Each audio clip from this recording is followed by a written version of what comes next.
KKMD 475화 그리스 군사매체 디펜스 포인트 번역. 폴란드가 도입한 FA-50PL을 향한 그리스의 복잡한 심정. 짜증난다 짜증나.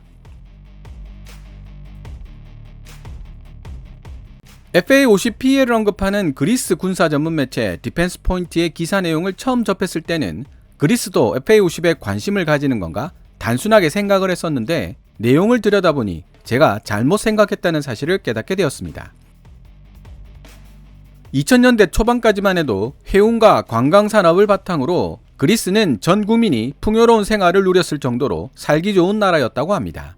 하지만 산업 역량을 발전시키기는커녕 무분별한 복지 정책으로 정권 창출을 일삼던 정치권에 의해 유로존의 골칫덩어리가 되고 말았죠. 세계 최대의 올리브 산지임에도 불구하고 가공기술이 부족해 가공된 올리브를 해외에서 역수입해야 할 상황이라고 하니 산업구조가 얼마나 비정상적일지 짐작이 됩니다. 그리스가 역사적으로 터키, 튀르키예와 자주 부딪히며 앙숙관계이다 보니 이렇게 좋지 못한 경제사정에도 불구하고 군사력에 막대한 재력을 쏟아부어왔다는 데 문제가 있었습니다. 영문판 위키피디아에 따르면 그리스 공군은 154대의 F-16CD를 보유하고 있는데요. 이 F-16의 평균 기체 연령이 20년 이상일 정도로 노후화가 진행되어 있는 상태입니다. 디펜스 포인트의 기사에 따르면 특히 구형 F-16 블락 30의 경우 지금 바로 현대화 개량 작업이 이루어지지 않으면 5년 내 퇴역시킬 수밖에 없을 정도로 상태가 좋지 못하다고 합니다. 그리스 정부는 없는 살림임에도 불구하고 154대의 F-16들 중 그나마 상대적으로 상태가 양호한 83대의 F-16 블락 5052를 최신의 F-16B로 업그레이드하는 계약을 록히드 마틴과 체결했습니다. 15억 달러, 현재 환율로 2조 1,500억으로 대당 260억이라는 금액으로 무려 8년 동안에 걸쳐 이루어지는 업그레이드 계약입니다. 또 다른 그리스 매체 그릭 리포터는 2022년 9월 12일 업그레이드된 최초의 F-16V 2대가 그리스에 도착했다고 보도했는데요. 2022년 연말까지 최소 6대의 F-16B를 추가로 확보할 수 있게 되기를 희망한다고 이야기하고 있습니다. 1년에 8대면 10년이 지나도 80대만 확보할 수 있게 된다는 이야기인데요. 폴란드 사례에서도 알 수 있듯이 F-16V 주문 물량은 쌓여가는 반면 생산 라인의 대부분은 F-35에 할애하고 있는 록히드 마틴이기 때문에 1년에 8대라는 그리스의 희망은 말 그대로 희망으로 그칠 가능성이 높습니다. 하지만 숙적 터키는 저가형 무인 드론 바이락타르로 세계적 명성을 얻고 있고 항모 함재기로도 쓸 수 있는 초음속 무인 전투기 키지렐마까지 개발하며 공군력 향상에 박차를 가하고 있는 상황입니다. 이런 그리스 입장에서 A4 레이더와 AIM-120 암람으로 시계외 공중전 BBR 능력을 갖추고 F-16CD 뺨치는 수준으로 업그레이드된 FA-50PL을 한꺼번에 48대나 구입한 폴란드를 바라보는 심정이 꽤 복잡한 모양입니다. FA-50PL을 이탈리아 M346FA에 비교하며 같은 체급으로 다루어 보려는 무리한 분석까지 마다하지 않고 있지만 애초에 M346은 최대 속도나 무장 탑재력 등에서 FA-50보다 한 체급 아래의 기체입니다. 제가 기사 번역 중에 좀 더 상세하게 설명드리겠지만 KF-21 보라매를 개발하며 습득한 최첨단 기술들이 적용되는 FA-50PL, 즉 FA-50 블락 20는 경전투기로서는 넘사벽의 성능을 지니고 있습니다. F-16 블락 30를 현대적으로 개량하는 데 들어가는 돈이 폴란드가 FA-50PL을 구매하는 데 들어가는 비용보다 적게 들어갈 것이라는 디펜스 포인트의 기사를 읽으면서 과연 그럴까? 라는 의문도 생겼는데요. 1989년부터 실전 배치된 그리스 F-16 블락 30는 33년이라는 기체 연령을 지니고 있기 때문입니다. 시청자 여러분들도 한번 생각해 보시기 바랍니다. 그럼 2022년 9월 25일 그리스 군사 전문지 디펜스 포인트가 게재한 기사를 번역해 보도록 하겠습니다. 상세한 역조를 달았기에 기사 번역이 끝나면 별도의 사견 제시 없이 영상을 마무리하도록 하겠습니다. 기사 원문은 노란색 글자로 표시됩니다.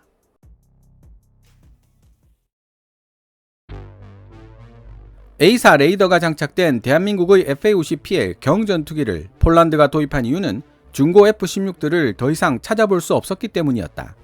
만약 미 공군에 남아도는 잉여분의 F-16 전투기가 있었더라면 지금 폴란드 공군에 도입되어 있을 기체들은 당연히 FA-50PL이 아닌 F-16이었을 것이다. 하지만 현재 F-16 전투기들은 구하기도 어려울 뿐더러 숫자도 많지 않아서 놀랍도록 비싼 가격에 팔리고 있다. 적어도 이러한 사실은 최종적으로 합의되지는 못했던 이스라엘 및 그리스가 보유하고 있던 F-16 블락 30를 크로아티아에게 판매하려 했던 사례에서 입증되고 있을 뿐만 아니라 과거 미 해군이 그리스 공군의 F-16 블락 30와 블락 50의 구매에 적극적인 관심을 보였다는 사실에서도 명확하게 드러난다. 하지만 F-16을 손에 넣을 수 없었던 폴란드는 결국 F-16이 아닌 대한민국 FA-50PL로 방향을 급선회하게 되었으며 한국 항공우주산업 카이가 만든 FA-50은 몇 가지 중요 업그레이드를 통해 눈여겨 볼만한 능력을 갖춘 새로운 버전으로 등장했다. 대한민국과 폴란드가 체결한 전술입문 훈련기 48대 구매 협정이 제한적 업그레이드를 거친 폴란드 믹 의식구를 우크라이나 공군에 인도하면서 발생하는 비용 일부를 미국이 부담한다는 소문과 관련이 있을 것이라는 한간의 예상이 어느 정도 사실인지에 대해서는 우리도 아무런 정보를 가지고 있지 않다. 기사 전체를 통해 살펴보면 그리스 군사매체 디펜스 포인트는 자신들이 보유한 154대의 구형 F-16CD에 버금가는 잠재력을 가지고 있으면서도 앞으로 긴 수명 주기를 기대할 수 있는 신형 기체인 FA-50PL에 대해 복잡한 심정을 내비치고 있습니다. 디펜스 포인트는 FA-50PL을 전술입문 훈련기 LIFT라고 지칭하고 있는데요. 틀린 말은 아니지만 다른 외신들은 A사 레이더와 시계외 공중전 BBR 능력을 보유한 FA-50PL에 대해 보통 전술입문 훈련기 겸 경전투기라는 표현을 쓰는 것이 일반적입니다. 게다가 그리스 군사 매체 디펜스 포인트는 기사 후반부에 이탈리아 훈련기 M346과 FA-50PL을 비교하는 내용을 서술하고 있는데요. 앞으로 당분간 세계적으로 군사적 긴장감이 높아질 수밖에 없는 상황에서 훈련기 사양에 충실하게 만들어진 M346과 처음부터 전투기로 쓰일 것을 예상하고 설계된 FA-50PL 사이에는 상당한 수요 격차가 발생할 것이라는 예상을 할 수 있습니다.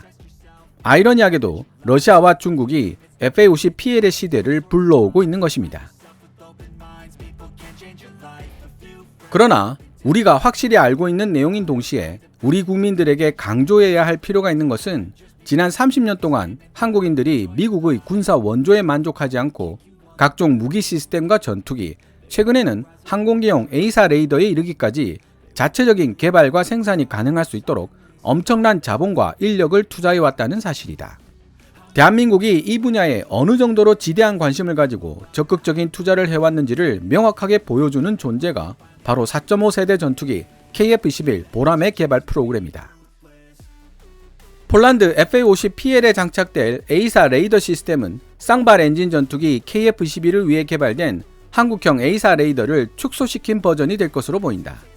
그러나 FA-50PL이 AIM-120 암람 중거리 공대공 미사일 운용 능력을 갖추게 될 것이라는 사실이 알려지면서 이 폴란드 전투기에 대한 업그레이드는 A사 레이더 장착에 국한되지 않을 것으로 보인다. FA-50PL, 이른바 FA-50 블락 20의 원형인 FA-50은 2013년 대한민국 공군에 실전 배치되었지만 원래 AIM-9 단거리 공대공 미사일만 발사할 수 있었다는 사실도 주목할 만하다. 혹시나 헷갈려 하실 시청자들을 위해 부연 설명을 드리자면 폴란드 FA-50PL에 탑재되는 A사 레이더는 KF-21에 탑재되는 한국형 A사 레이더가 아니라 미국 레이시온의 팬텀 스트라이크나 노스롭 그루먼의 SABR 축소형 둘 중 하나가 될 것으로 예상되고 있습니다. AIM-120 암람을 운용하기 위해서 어쩔 수 없는 선택입니다. 이와는 대조적으로 대한민국 공군은 한국형 FA-50 블락 20를 도입하는 시기를 2030년 이후로 예상하고 있으며 여기에는 국산 중거리 공대공 미사일 및 국산 A사 레이더를 장착할 예정입니다. 이른바 투트랙 전략이죠. 대한민국이 만든 전투기 FA-50PL이 사용할 수 있는 공대지 무기의 종류로는 한국형 GPS 유도폭탄 KGGB, 합동 정밀 직격탄 JDAM, 레이저 유도폭탄 LGB, 마크 80 범용 폭탄 시리즈와 CBU-105 바람 확산탄, AGM-65 매버릭 미사일 등이 있다. 전술입문 훈련기 T-50으로부터 파생된 경전투기 FA-50PL은 당연히 훈련기로서의 능력도 그대로 유지하고 있다. 기사 원문에서 FA-50PL의 공대지 무기를 너무 빈약하게 서술해 놓고 있는데 아마도 다음에 나올 이탈리아 M346FA를 보다 돋보이게 하려는 의도인 것 같아 좀 더 보완하여 기술해 놨습니다. FA-50PL에는 장거리 공대지 순항 미사일 KPD-350 타우러스를 경량화시켜 장착할 계획도 진행되고 있습니다. FA-50PL은 마찬가지로 고등훈련기 겸 경전투기로 제공되고 있는 이탈리아 M346과 직접적인 경쟁 구도에 놓여 있다. 쌍발 엔진 기체인 M346FA는 레이저 유도폭탄 LGB를 탑재할 수 있고 합동 정밀 직격탄 J단뿐만 아니라 라이트닝 전자광학 적외선 타겟팅 포드로 지상 목표물과 교전할 수 있으며 공대공 무기로 단거리 미사일 AIM-9 외에 아이리스-T의 사용도 가능하다.